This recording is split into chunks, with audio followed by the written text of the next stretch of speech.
नमस्कार दोस्तों, मैं निशांत सेनापति आप सभी का मनोबल क्लासेस में हार्दिक स्वागत करता हूं।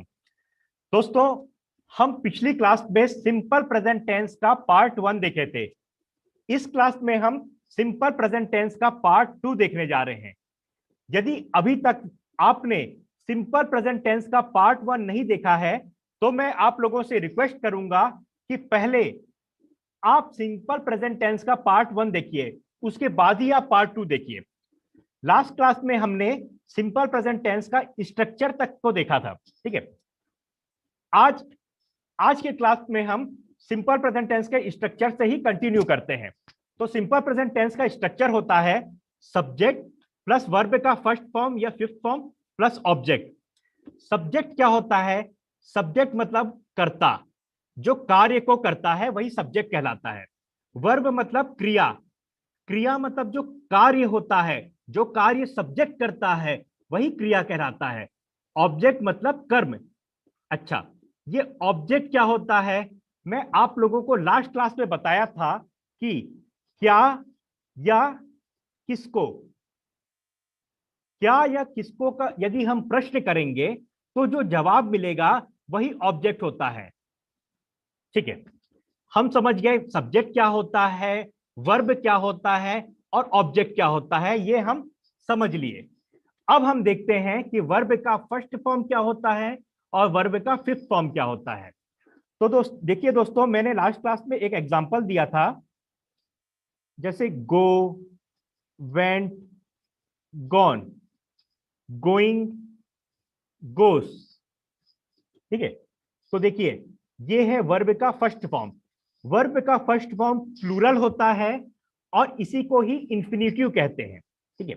वर्ब का सेकंड फॉर्म जो कि पास्ट सिंपल होता है, वर्ब का थर्ड फॉर्म पास्ट पार्टिसिपल होता है, वर्ब का फोर्थ फॉर्म जिसके साथ आईएनजी का प्रयोग किया जाता है जो जीरंड भी कहलाता है, वर्ब का फिफ्थ फॉर्म जो कि सिंगुलर होता है जिसके साथ एस या ई एस का प्रयोग किया जाता है, ठीक है। अच्छा, वर्ब का फर्स्ट फॉर्म का प्रयोग कौन से नाउन या प्रोनाउन के साथ किया जाता है? तो देखते हैं, वर्ब के फर्स्ट फॉर्म का प्रयोग किया जाता है आई, वी, दे, यू या कोई प्लूरल नाउन। वर्ब के फिफ्थ फॉर्म जिसके साथ एस या ई एस का प्रयोग होता है जो कि सिंगुलर होता है, का प्रयोग कौन से नाउन या प्रोनाउन के साथ किया जाता है? तो देखिए, ही, शी, इट या कोई सिंगुलर नाउन या किसी का नाम हो के साथ प्रयोग किया जाता है। अच्छा, सिंपल प्रेजेंट टेंस में डू और डस नामक दो हेल्पिंग वर्ब का भी प्रयोग किया जाता है। तो देखिए, डू जो होता है ये प्लूरल होता है और डस जो होता है ये सिंगुलर होता है, इसीलिए डू का प्रयोग प्लूरल नाउन या प्रोनाउन के साथ किया जाता है, जैसे आई, वी, दे, यू या कोई प्लूरल नाउन हो। डस का प्रयोग किया जाता है ही, शी, इट या कोई सिंगुलर नाउन या किसी के नाम के साथ किया जाता है। तो चलिए, अब हम कुछ एग्जांपल्स देखते हैं।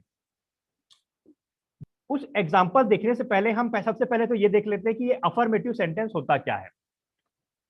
देखिए दोस्तों, अफर्मेटिव सेंटेंस मतलब पॉजिटिव सेंटेंस, जो सकारात्मक वाक्य होता है वही अफर्मेटिव सेंटेंस कहलाता है।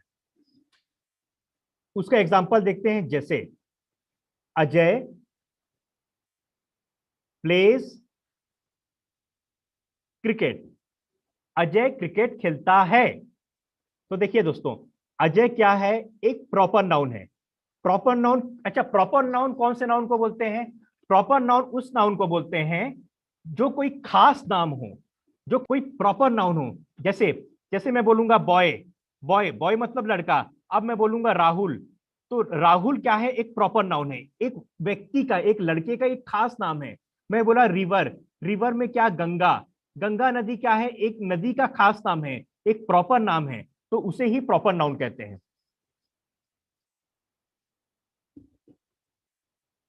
Ajay pledge cricket. Ajay cricket खेलता है। और हमने देखा था कि प्रॉपर नाउन क्या होता है? सिंगुलर होता है, इसीलिए इसके साथ सिंगुलर वर्ब का प्रयोग किया जाता है। तो जो एस या ई एस लगता है वो सिंगुलर होता है, ठीक है। अगला सेंटेंस देखते हैं, नेगेटिव सेंटेंस। नेगेटिव सेंटेंस मतलब नकारात्मक वाक्य। Ajay not play cricket. Ajay not play cricket. देखिए दोस्तों, मैं कुछ समझाना चाहता हूं आप लोगों को। नॉट का प्रयोग जब भी हम नेगेटिव सेंटेंस बनाते हैं तो नॉट का प्रयोग हमेशा पहले हेल्पिंग वर्ब के बाद होता है। नॉट का प्रयोग हमेशा पहले हेल्पिंग वर्ब के बाद होता है। कहां? नेगेटिव सेंटेंस में। तो देखिए, हम ये भी देखे थे अभी, हमने ये देखा था कि सिंपल प्रेजेंट टेंस में दो हेल्पिंग वर्ब का प्रयोग किया जाता है, एक डू और दूसरा डस का। ठीक है, डू का प्रयोग किसके साथ किया जाता है? प्लूरल नाउन या प्रोनाउन के साथ। और डस का प्रयोग किसके साथ किया जाता है? सिंगुलर नाउन या प्रोनाउन या किसी के नाम के साथ। तो देखिए, अजय एक प्रॉपर नाउन है, ये किसी का नाम है, इसीलिए इसके साथ किसका प्रयोग हो रहा है? डस का। तो क्या बनेगा? Ajay does not play, verb का first form, cricket. Ajay does not play cricket.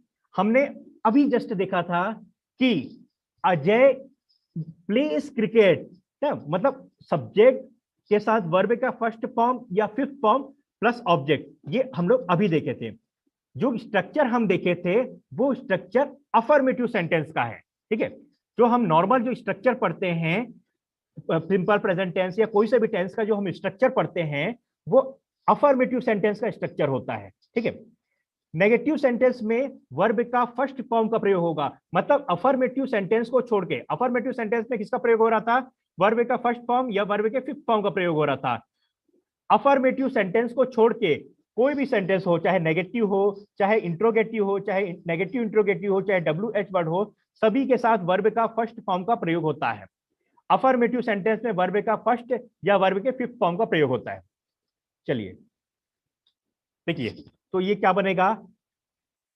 Ajay does not play, verb का फर्स्ट फॉर्म, केवल अफर्मेटिव में वर्ब का फर्स्ट फॉर्म या फिफ्थ फॉर्म, बाकी सभी में वर्ब का फर्स्ट फॉर्म का प्रयोग होता है। अजय हमेशा, नॉट हमेशा पहले हेल्पिंग वर्ब के बाद आता है। Ajay does not play cricket, Ajay cricket नहीं खेलता है। ठीक, अब बनाते हैं इंट्रोगेटिव सेंटेंस, मतलब प्रश्नवाचक वाक्य। Helping verb does, Ajay, play verb का फर्स्ट फॉर्म, क्रिकेट। क्या अजय क्रिकेट खेलता है? तो देखिए दोस्तों, मैं क्या बताना चाह रहा हूं, सुनिए। जब भी हमें प्रश्न का जवाब हां या ना में चाहिए होता है, जब भी हमें प्रश्न का जवाब हां या ना में चाहिए होता है, तो हम हेल्पिंग वर्ब की सहायता से इंट्रोगेटिव सेंटेंस बनाते हैं। ठीक है, तो देखिए यहां क्या बन रहा है? हेल्पिंग वर्ब की सहायता से हम इंट्रोगेटिव सेंटेंस बना रहे हैं। तो देखिए, डस अजय प्ले क्रिकेट, क्या अजय क्रिकेट खेलता है? तो आप क्या जवाब दोगे? हाँ, अजय तो क्रिकेट खेलता है। या दूसरा क्या जवाब दे सकते हो? ना, अजय तो क्रिकेट नहीं खेलता है। तो देखिए, इस प्रश्न का जवाब हम हाँ या ना में दे रहे हैं। तो मैं आपको क्या बताया कि जब भी हेल्पिंग वर्ब की सहायता से इंट्रोगेटिव सेंटेंस हम तब बनाते हैं जब हमें प्रश्न का जवाब हाँ या ना में चाहिए होता है। अगला क्वेश्चन अगले बनाते हैं, नेगेटिव इंट्रोगेटिव सेंटेंस, नकारात्मक प्रश्नवाचक वाक्य। ठीक है, does Ajay not play cricket. ठीक है, does helping verb, Ajay subject, not negative not लग गया, प्ले वर्ब का फर्स्ट फॉर्म और ऑब्जेक्ट। ठीक है, देखिए, does Ajay not play cricket, क्या अजय क्रिकेट नहीं खेलता है? तो हम क्या जवाब देंगे? हाँ, अजय क्रिकेट नहीं खेलता है। दूसरा क्या जवाब दे सकते हैं? नहीं, अजय तो क्रिकेट खेलता है। तो मैं आपको बताया, हेल्पिंग वर्ब की सहायता से जब हम इंट्रोगेटिव सेंटेंस हम तब बनाते हैं जब हमें प्रश्न का जवाब हाँ या ना में चाहिए होता है। अगला देखते हैं हम, WH वर्ड से बनने वाला इंट्रोगेटिव सेंटेंस। सबसे शुरू में जानते हैं कि WH वर्ड होता क्या है। तो देखिए दोस्तों, ऐसे कुछ वर्ड होते हैं जैसे what, who, when, where, why, which, how, मतलब ऐसे जो वर्ड होते हैं जिनसे हम कोई प्रश्न बनाते हैं। ठीक है, मतलब इंग्लिश का ऐसा वर्ड जिसे हम प्रायः प्रश्न, जिसका यूज हम प्रश्न बनाने में करते हैं, जैसे वाट हो गया, हु हो गया, व्हेन हो गया, वेयर हो गया, वाई हो गया, विच हो गया, हाउ हो गया। ठीक है, ये ऐसे वर्ड है जिसका हम यूज कोई क्वेश्चन बनाने में करते हैं। तो देखो सबकी शुरुआत किससे हो, डब्ल्यू से हो रही है। डब्ल्यू, डब्ल्यू, यहाँ भी देखो डब्ल्यू, यहाँ भी डब्ल्यू, यहाँ भी डब्ल्यू, यहाँ भी डब्ल्यू, और यहाँ एच। ठीक है, तो देखिए डब्ल्यू से हो रही है और एच से हो रही है, तो इन्हीं शब्दों का नाम क्या रख दिया गया, डब्ल्यू एच वर्ड। ठीक है, डब्ल्यू एच वर्ड से हम इंट्रोगेटिव सेंटेंस तब बनाते हैं जब हमें प्रश्न का जवाब हाँ या ना में नहीं चाहिए होता है। जब हमें प्रश्न का जवाब हाँ या ना में नहीं चाहिए होता है, बल्कि किसी दूसरे तरीके से चाहिए होता है। ठीक है, तब हम डब्ल्यू एच वर्ड से इंट्रोगेटिव सेंटेंस बनाते हैं। चलिए देखते हैं, जैसे कोई सेंटेंस बनाते हैं, where does Ajay play cricket. Where does Ajay play cricket, Ajay cricket कहां खेलता है। मैं प्रश्न किया अजय क्रिकेट कहां खेलता है, तो आप क्या जवाब दोगे, हाँ या ना, ऐसे जवाब दोगे क्या? नहीं, आप ऐसे जवाब नहीं दोगे। आप हाँ या ना में जवाब नहीं दोगे, बल्कि किसी दूसरे तरीके से इसका प्रश्न का जवाब दोगे। जैसे मैं प्रश्न किया अजय क्रिकेट कहां खेलता है, तो आप जवाब दोगे अजय तो क्रिकेट वानखेड़े स्टेडियम में खेलता है, या अजय तो क्रिकेट ईडन गार्डन में खेलता है, या अजय तो क्रिकेट स्कूल ग्राउंड में खेलता है, अजय क्रिकेट तो कॉलेज ग्राउंड में खेलता है। इस टाइप को जब जवाब दोगे, मतलब मेरे बोलने का मतलब ये है, जब हमें प्रश्न का जवाब हाँ या ना में नहीं चाहिए होता है, किसी दूसरे तरीके से चाहिए होता है, तब हम डब्ल्यू एच वर्ड से इंट्रोगेटिव सेंटेंस बनाते हैं। और जब हमें प्रश्न का जवाब हाँ या ना में चाहिए होता है, तो हम हेल्पिंग वर्ब की सहायता से इंट्रोगेटिव सेंटेंस बनाते हैं।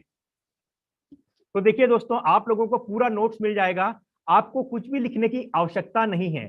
सारा सिस्टमेटिक नोट्स आप लोगों को यहां पर मिल जाएगा पीडीएफ के फॉर्म में।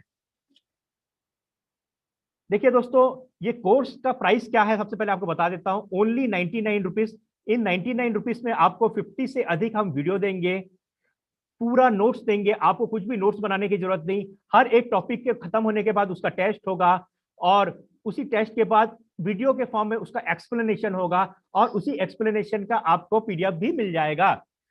आपको ये कोर्स कहां से मिलेगा, यदि आप इस वीडियो को YouTube में देख रहे हो, तो YouTube के डिस्क्रिप्शन में हमारे मनोबल द लर्निंग ऐप का लिंक दिया हुआ है, वहां से जाकर आप हमारे एप्लीकेशन को प्राप्त कर सकते हैं, और आज की क्लास का फ्री पीडीएफ भी आप वहां से प्राप्त कर सकते हैं। और कुछ डाउट हो तो इस नंबर पर संपर्क कर सकते हैं। चलिए दोस्तों, एक और एग्जांपल देखते हैं, जैसे आई रीड बुक्स, मैं पुस्तकें पढ़ता हूं। आई के साथ क्या लगता है, वर्ब का फर्स्ट फॉर्म का प्रयोग होता है, तो आई रीड बुक्स। ठीक है, अगला क्या बनेगा, आई नॉट रीड बुक्स। ठीक है, और हम ये देखे थे कि नॉट का प्रयोग हमेशा पहले हेल्पिंग वर्ब के बाद होता है, कब, नेगेटिव सेंटेंस में। नेगेटिव सेंटेंस में नॉट का प्रयोग हमेशा पहले हेल्पिंग वर्ब के बाद होता है। और हमने ये भी देखा था कि आई के साथ कौन सा हेल्पिंग वर्ब लगता है, do. I do not read books, मैं पुस्तकें नहीं पढ़ता हूं। इंट्रोगेटिव कैसे बनेगा, पहले बना रहे हैं हम हेल्पिंग वर्ब की सहायता से, तो हम बना रहे हैं डू आई रीड बुक्स, क्या मैं पुस्तकें पढ़ता हूं, हाँ पढ़ते हो या नहीं पढ़ते हो। जब हमें प्रश्न का जवाब हाँ या ना में चाहिए होता है, तो हम हेल्पिंग वर्ब की सहायता से इंट्रोगेटिव सेंटेंस बनाते हैं। नेगेटिव इंट्रोगेटिव सेंटेंस देखते हैं, do I not read books, क्या मैं पुस्तकें नहीं पढ़ता हूं। देखिए हेल्पिंग वर्ब शुरू में चले गया, क्यों, क्योंकि ये इंट्रोगेटिव सेंटेंस है। ठीक है, उसके बाद सब्जेक्ट है, उसके बाद नॉट है, फिर वर्ब का फर्स्ट फॉर्म, फिर ऑब्जेक्ट। चलिए अगला देखते हैं, डब्ल्यू एच वर्ड वाले सेंटेंस। ठीक है, मैं बताया था इसको कब बनाते हैं, जब हमें प्रश्न का जवाब हाँ या ना में नहीं चाहिए होता है, बल्कि किसी दूसरे तरीके से चाहिए होता है। जैसे when do I read books, मैं पुस्तकें कब पढ़ता हूं। तो आप जवाब क्या दोगे, हाँ या ना में जवाब दोगे क्या, यस या नो में? नहीं, आप यस या नो में नहीं दोगे। मैं जैसे पूछा मैं पुस्तकें कब पढ़ता हूं, तो आप जवाब दोगे अरे भाई तू तो पुस्तकें दिन भर पढ़ता है, अरे भाई पुस्तकें तू तो रात को पढ़ता है। इस टाइप का कुछ जवाब दे सकते हो ना, मतलब हाँ या ना में नहीं दोगे, आप कुछ दूसरे तरीके से जवाब दे रहे हो। तब हम WH वर्ड से इंट्रोगेटिव सेंटेंस बनाते हैं। ये देखिए दोस्तों, आपको कुछ भी नोट्स बनाने की जरूरत नहीं, सारा नोट्स आप लोगों को यहाँ पर अवेलेबल हो जाएगा। तो चलिए दोस्तों, आज की क्लास को हम यही समाप्त करते हैं। यदि ये वीडियो को आप YouTube में देख रहे हो तो प्लीज हमारे YouTube चैनल को सब्सक्राइब कर लीजिए। और यदि आपको आज के क्लास का फ्री PDF चाहिए तो मनोबल द लर्निंग ऐप, हमारा मोबाइल ऐप का लिंक इस वीडियो के डिस्क्रिप्शन में दिया हुआ है, वहां से आप एप्लीकेशन को इंस्टॉल कर सकते हैं और फ्री PDF प्राप्त कर सकते हैं। फ्री PDF प्राप्त करने के लिए देखिए, आपको यदि ये कोर्स परचेस करना है तो इसका प्राइस मैं बताया था अभी 99 रुपीज है। जब आप होम पेज में जाओगे तो शुरू में यहाँ पर एक स्टोर का बटन दिया होगा, उस बटन को आप क्लिक करोगे तो आप हमारे कोर्स तक पहुंच जाओगे। और यदि आपको आज की क्लास का फ्री PDF चाहिए तो आप होम पेज में ऊपर में लेफ्ट साइड में 3 लाइन है, इन 3 लाइन को जब आप क्लिक करोगे तो आप स्टडी मटेरियल करके लिखा होगा, एक बटन में पहुंच जाएंगे जहां पर स्टडी मटेरियल करके लिखा होगा। उसको जब आप क्लिक करोगे तो फ्री PDF का एक फोल्डर है, वहां से जाकर आज की क्लास का आप फ्री PDF प्राप्त कर सकते हैं। और कोई भी डाउट हो तो आप इस नंबर पर संपर्क कर सकते हैं। तो चलिए दोस्तों, आज के क्लास को यहीं समाप्त करते हैं। आप सभी का बहुत बहुत धन्यवाद। जय हिंद, जय भारत।